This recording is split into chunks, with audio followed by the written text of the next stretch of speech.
Hello, hello, জ্যাঠাদা, জ্যাঠাদা বলছি যে দেখো না, আমার সমস্ত জিনিস দেখো না। একটা দাদা, তার সঙ্গে কাজ করেছিলাম, সে দাদাটা আমার সমস্ত জিনিস কপি করেছে। আমাকে বলেওনি, আমার নামও নেয়নি। কি করবো বলো তো? আচ্ছা, একটু পরে ফোন করে বলছো? ঠিক আছে। হ্যালো বাবু, শোন বাবু শোন, ঠান্ডা মাথা করে শোন। শোন, আমি ওই দাদাটার সঙ্গে কথা বলেছি। ও কি, হ্যাঁ, উনি তো নামটা বসিয়ে দেবেন, তোর কাজ বসিয়ে দেবেন, এটা তো ওনার লস।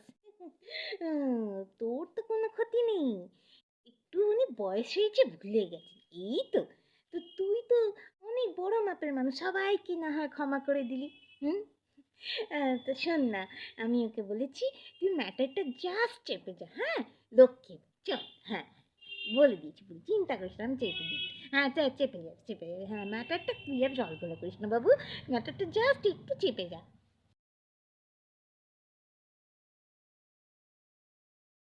হ্যালো, হ্যাঁ,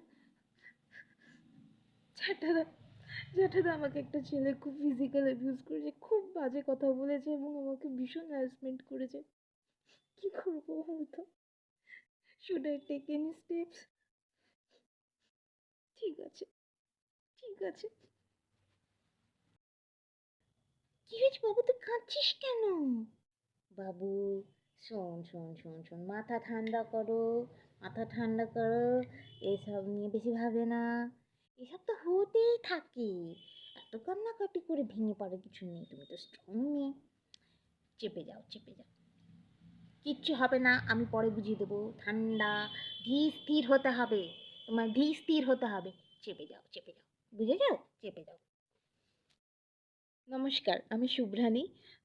নিশ্চয়ই আমার ইউটিউব ব্লগটা কিছুজন মানুষ হলেও দেখছেন বলে আমি আশা করি, এবং আরও পরবর্তীকালে নতুন নতুন ভিডিও আসবে। অনেক কিছু নতুন নতুন এক্সপিরিয়েন্স আমি আমার লাইফে হয়তো কোনো দিন না কোনো না কোনো দিন ফেস করেছি, আবার কিছু না কিছু আমার বন্ধুরাও ফেস করে থাকে। আম, এবং আমি পেশাগতভাবে একজন মডেল। প্রায় 7 বছর হয়ে গেছে কলকাতার ইন্ডাস্ট্রিতে। তো যাই হোক, একটু একটু অ্যাক্টিংয়ের দিকে ঝোঁক আছে বলেই আমার কিন্তু এই চেষ্টাটা, অনেক দিনেরই ইচ্ছা ছিল ইউটিউবে কিছু না কিছু করার। তো কিছু না কিছুভাবে হয়েও আসছে সব কিছু। আম, আমরা প্রত্যেক দিনই কিছু না কিছু সমস্যার অবগত হই, তাই না? তো এইগুলো হচ্ছে আমাদের দৈনন্দিন সমাজের কিছু না কিছু মানুষকে নিয়ে ঘিরে ধরা কিছু এক্সপিরিয়েন্স, যেটা নাটকের মাধ্যমে, আমার নিজের নাটকের মাধ্যমে নিজের যেটুকুন সীমিত বুদ্ধি আছে সেইটুকু নিয়ে এটা করা। আজকেও এটার একটা মানে টপিক আমি দিলাম, চেপে যাও। আম, আমাদের ইন্ডাস্ট্রিতে বা ইন্ডাস্ট্রি নাই বলুন, আমাদের প্রত্যেক দিনের প্রত্যেক দৈনন্দিন জীবনে মেয়েরা কিছু না কিছু ফেস করতে থাকি। এবং আমরা হয় ওটাকে মানে লজ্জায় বলতে পারি না, বা বলতে গেলেও আমরা এমন কিছু মানুষের কাছ থেকে সাহায্য চেয়ে নিই, ভাবি যে তারা হেল্প করবে, কিন্তু দুর্ভাগ্যবশত হয়তো তারা এই সেম চেপে যাওয়া ম্যাটার বলে দেন এবং জিনিসটাকে নিউট্রিলাইজ করে দেন। আমাদের মডেলিং জগতেও এরকম অনেক কেসেস হয়।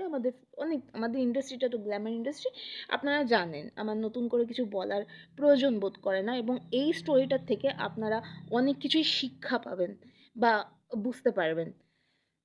অ্যাকচুয়ালি কি জানেন তো, আমরা যখন বিপাকে পড়ি, আমরা এমন কিছু মানুষের কাছে আমরা হেল্প চাইতে বসি, যারা আহ, ভাবি যে তারা কোনো না কোনো আমাদেরকে সর্ট আউট করে দেবে বা হেল্প আউট করে দেবে, এবং লড়াইটা যদি একটা একা মেয়ের হয় না, সেটা খুব ডিফিকাল্ট হয়ে যায়।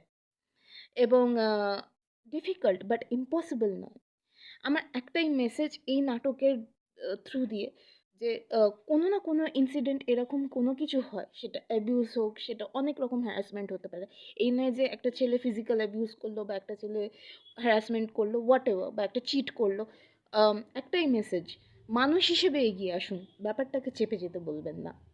It's too inhuman. আজকে যদি আপনাদের সন্তান, আশা করি, আমি কখনোই চাইবো না যে কারোর সাথে এরকম ঘটুক, এবং যদি ঘটেও আমি এটাই বলবো, আপনারা এগিয়ে গিয়ে তার প্রতিবাদটা করুন। এটাই হবে মানবিকতা। কারণ দিন দিন কোথাও না কোথাও আমার মনে হয়েছে, আমি দেখেছি যে এইটুকুন, দিন দিন একটু একটু করে আমাদের মধ্যে থেকে সেই মানবিকতাটা হারিয়ে যাচ্ছে বা আমরা অমানবিক হয়ে পড়ছি, ইনসেনসিটিভ হয়ে পড়ছি। তো আমরা তো চাই না এরকম অমানবিক কলকাতা। তো সেইটা একটা ছোট্ট এক্সাম্পল আমি জানি না কতটা পারলাম। আমি এটা ধরলাম, তুলে ধরলাম। চেপে যাক। অ্যাকচুয়ালি সবকিছু চাপা সম্ভব নয়, তাই না? সবকিছু is not to be resolved and diluted. Some things are to be outspoken. ভালো থাকবেন। আর দেখতে থাকুন আমার ইউটিউব চ্যানেল।